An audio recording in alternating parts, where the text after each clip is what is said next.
be good story. The king had a minister who enjoyed great wisdom, and trusted that all that God would appreciate for man is good. And one day the king went out with the minister to hunt animals. And whenever the king managed to hit something, the minister said to him, "Perhaps good." And during their path the king fell into one of the pits. The professor said to him, "Perhaps good." Then the blood of the king bled a lot, so he went to the doctor and ordered to cut off the finger so that the rest of the body would not be harmed because of him. So the king became very angry and refused to submit to the doctor's order, but his finger did not stop bleeding, which forced him to cut his finger. Then the minister said to him, "Perhaps good." So the king asked the minister, "And what is good about that? Do you wish my finger will be cut off?" He got angry and ordered his guards to arrest and imprison the minister. And the minister said, "Perhaps good," and the minister spent a long time in confinement.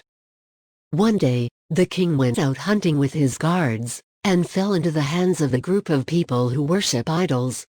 And they took him with the aim of offering him an offering to the idols they worship, and when they offered the king to their leader, he found his finger cut off.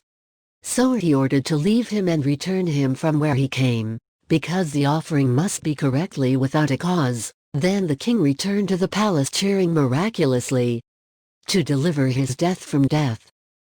He asked the guards to bring the minister to him. Then they brought him and the king narrated to him what happened with him, and he apologized for what he had done from him.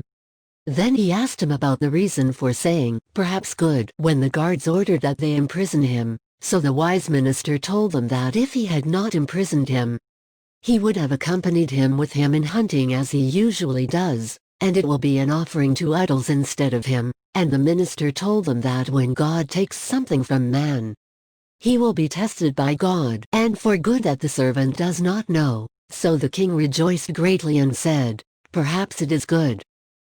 Belief in God's judiciary brings the believer happiness in life, and this is what happened with the wise, as he was reassuring happy despite the king's order to imprison him.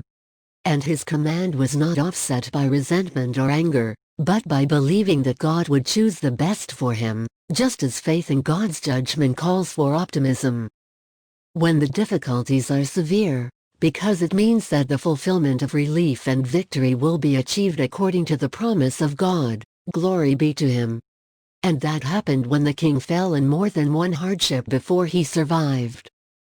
Starting from falling into the hole and then injuring him, then ordering amputation of his finger, and then subjecting him to kidnapping and killing as a sacrifice to idols. Just as the believer in God's judgment is not afraid to say the truth, because he knows that he will only suffer from what God has written for him. And this is represented in the role of the wise in the story, as he did not hesitate to say the truth to the king that his misfortune in cutting his finger was good despite the king's displeasure with him.